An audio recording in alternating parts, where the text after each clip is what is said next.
Bem-vindos ao canal Sejam Santos, onde vamos explorar a vida e as obras dos santos mais inspiradores da história da Igreja Católica. Nós vamos compartilhar suas histórias, seus ensinamentos e seus exemplos de virtudes, esperando que possam nos inspirar a viver de acordo com os ensinamentos de Cristo. Então, se você quer aprender mais sobre esses santos e descobrir como suas vidas podem ser caminhos que nos levam a Jesus Cristo para nós hoje, inscreva-se no nosso canal e deixe o seu like.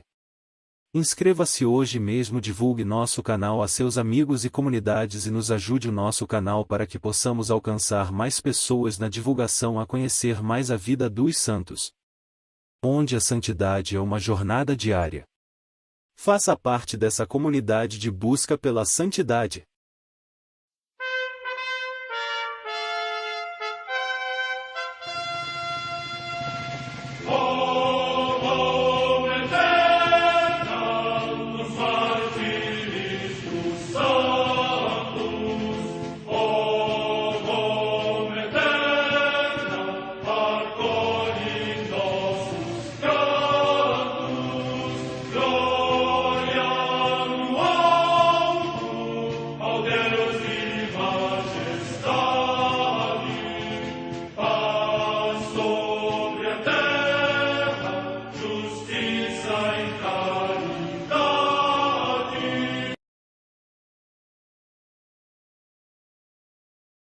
Ler a vida dos santos desperta em nós o desejo de seguir a Cristo. Através de suas vidas podemos aprender as virtudes, a sabedoria e o amor de Deus. Cada santo nos oferece um modelo de vida a ser imitado, como diz São Paulo na carta aos Hebreus, capítulo 12, versículo 1. Estamos rodeados por uma nuvem de testemunhas. A Igreja foi fundada por nosso Senhor Jesus Cristo não apenas como uma instituição, mas uma autêntica família. Os santos mártires, confessores, doutores, as virgens, os santos pastores e todos os demais santos são realmente nossos irmãos que nos precederam no caminho da fé e já estão no céu, para onde também iremos nós, pela graça de Deus. Portanto, sede santos, assim como vosso Pai Celeste é santo. Mateus capítulo 5, versículo 48. Hoje, dia 4 de abril, celebra a Igreja a vida desse grande santo, Isidoro de Sevilha, bispo, doutor da Igreja. A Santa Madre Igreja celebra também nesse dia os santos. Em Tessalônica, na Macedônia, atualmente na Grécia, os santos mártires Agatópodo, Diácono, e Teódulo, leitor, que, pela sua confissão da fé cristã, sob o regime do imperador Maximiano, por ordem do prefeito Faustino, foram lançados ao mar com uma pedra atada ao pescoço. Morte no século IV. Em Milão, na Ligúria, hoje na Lombardia, região da Itália, o sepultamento de Santo Ambrósio, bispo, que no dia de sábado santo foi ao encontro de Cristo triunfante. A sua memória celebra-se a 7 de dezembro, dia da sua ordenação. Morte no ano 397. Em Constantinopla, hoje Istambul, na Turquia, São Platão, egúmeno, que combateu durante vários anos os opositores ao culto das sagradas imagens e com seu sobrinho São Teodósio Estudita instituiu o célebre mosteiro de Studium. Morte no ano 814. Em Poitiers, na Aquitânia, na atual França, São Pedro, bispo, que favoreceu os inícios da Ordem de Fontevraud, injustamente removido da sua sede, morreu exilado em Chalvigne. Morte no ano 1115. Em Sicle, na Sicília, região da Itália, São Guilherme Confitelli, eremita, que, abandonando a paixão pela caça, passou 57 anos na solidão e na pobreza. Morte no ano 1411. Em Palermo, na Sicília, região da Itália, São Bento Massarari, chamado negro por causa da cor da pele, que foi eremita e depois religioso na ordem dos frades menores, sempre humilde em todas as circunstâncias e cheio de confiança na divina providência. Morte no ano 1589. Em Catânia, na Sicília, região da Itália, o beato José Bento Dusme, bispo, da Ordem de São Bento, que promoveu diligentemente o culto divino, a instrução cristã do povo e o zelo do clero, e na epidemia da peste prestou grande auxílio aos enfermos. Morte no ano 1894. Em Aljustreu, lugar de Fátima, em Portugal, São Francisco Marto, que, ainda criança, consumido rapidamente pela enfermidade, manifestou admirável suavidade de comportamento, perseverança na adversidade e na fé e assiduidade à oração. Morte no ano 1919. Em Reggio Calabria, na Itália, São Caetano Catanoso, presbítero, que fundou a Congregação das Irmãs Verônicas da Santa Face para assistência dos pobres e dos marginados. Morte no ano de 1953. Vida de Santo Isidoro de Sevilha, bispo. Considerado o homem mais douto de seu tempo, Santo Isidoro foi um precursor em muitos campos, tanto no eclesiástico quanto no civil, podendo ser considerado um dos pais da Idade Média. Isidoro nasceu cerca do ano 560 na cidade de Cartagena, Espanha, filho de Severiano e Teodora, ambos de alta nobreza e virtude. De modo que os 4 filhos do casal foram elevados à honra dos altares. Foram eles São Leandro, que o precedeu na sé de Sevilha, São Fulgêncio, bispo de Écija, e Santa Florentina, da qual se diz que governou 40 conventos e 1000 monjas.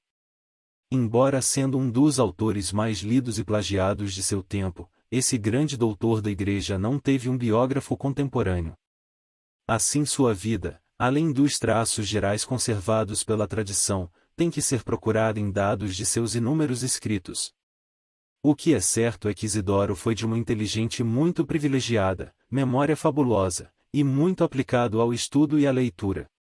Em 579 seu irmão Leandro foi nomeado arcebispo de Sevilha, mas um ano depois, com seu irmão Fulgêncio, foi desterrado por combater a heresia ariana.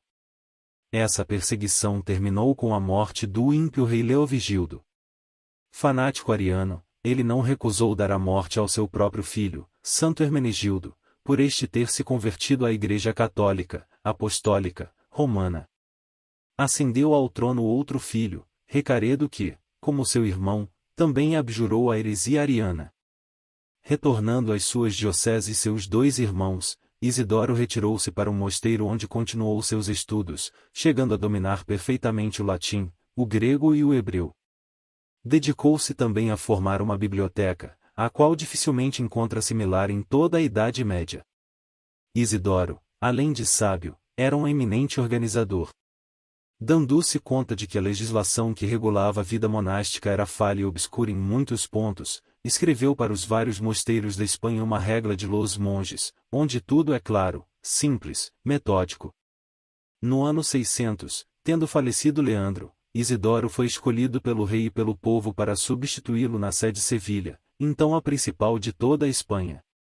Como bom pastor, Isidoro pregava, governava a diocese, reunia concílios, um em 619 e outro em 625, promulgou sábios decretos para promover a cultura e melhorar os costumes, defendeu a ortodoxia, converteu um bispo oriental que propagava no sul da Espanha o eutiquianismo, e confundiu um prelado godo que se havia levantado à frente de uma reação ariana.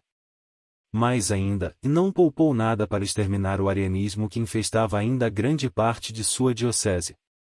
Além disso, procurou reformar os costumes dos fiéis que se tinham corrompido sob o reino dos heréticos, esmerou-se para restabelecer em seu esplendor a disciplina eclesiástica e fazer com que os ofícios da Igreja fossem celebrados com a majestade e a devoção que pedem a grandeza do Deus que nele se honra e louva. Para isso dedicou especial atenção à educação dos futuros sacerdotes, fundando vários colégios e seminários. Esses colégios eram verdadeiras universidades, das quais saíram homens ilustres como São Braulio, depois arcebispo de Saragoça, e Santo Ildefonso, que foi depois arcebispo de Toledo, os quais posteriormente fizeram o catálogo das inúmeras obras de Santo Isidoro. Para seus estudantes escreveu uma multidão de tratados, cuja extensão e profunda doutrina pasmam os maiores engenhos, porque abarcam todos os conhecimentos humanos daquela época, desde a mais sublime teologia até a agricultura e economia rural. A principal de suas obras, ou seja, os 20 livros das Orígenes ou Etimologias, é uma verdadeira enciclopédia ou dicionário universal, que faz descobrir o raro e agudo engenho de seu autor, como também sua extraordinária erudição e assombroso trabalho de investigação. Ele foi assim, o primeiro escritor cristão a reunir, para os católicos, uma suma dos conhecimentos universais. Muitos fragmentos do estudo clássico foram preservados desse modo, e que de outro modo teriam desaparecido irremediavelmente. A fama desse trabalho deu novo ímpeto aos trabalhos enciclopédicos, que produziram abundantes frutos nos subsequentes séculos da Idade Média. Como seu irmão Leandro, ele teve a mais proeminente participação nos concílios de Toledo e de Sevilha. Com toda justiça, pode-se dizer que foi em grande medida devido ao trabalho esclarecido desses dois ilustres irmãos que a legislação visigótica, que procedeu desses concílios, é vista por historiadores modernos como exercendo a mais importante influência nos começos do governo representativo. Isidoro faleceu em 636. O oitavo Concílio de Toledo, em 653, denominou o doutor insigne de nosso século, novíssimo ornamento da Igreja Católica, o último na ordem dos tempos, mas não na doutrina, o homem mais douto nestes críticos momentos de fim das idades. Seu discípulo São Braulio o via como um homem suscitado por Deus para salvar o povo espanhol da avalanche de barbárie que ameaçava inundar a civilização na Espanha. Diz ele, teus livros nos levam à casa paterna quando andamos errantes e extraviados pela cidade tenebrosa deste mundo. Eles nos dizem quem somos, de onde viemos, e onde nos encontramos. Eles nos falam das grandezas da pátria e nos dão a descrição dos tempos. Ensinam-nos o direito dos sacerdotes e das coisas santas, a disciplina pública e a doméstica, as causas, as relações e os gêneros das coisas, os nomes dos povos e a essência de quanto existe no céu e na terra. O martirológio romano monástico diz dele neste dia, honrado como doutor da Igreja da Espanha e como um dos maiores mestres da Idade Média por haver transmitido a cultura da antiguidade por suas obras enciclopédicas, tanto as de conteúdo religioso como as profanas. É também considerado como um dos introdutores da liturgia mozárabe, isto é, os cristãos ibéricos que viviam sob o governo muçulmano no Al-Andalus. Oração de Santo Isidoro antes da conexão à internet. Deus eterno e todo-poderoso, que nos criou à sua imagem e semelhança e nos fez procurar tudo que é bom, verdadeiro e belo, especialmente na divina pessoa de seu Filho unigênito, nosso Senhor Jesus Cristo, permita-nos que, através da intercessão de Santo Isidoro, bispo e doutor, durante nossas jornadas pela internet nós dirijamos nossas mãos e olhos apenas ao que é agradável a vós e tratemos com caridade e paciência a todas as almas que encontremos. Por nosso Senhor Jesus Cristo.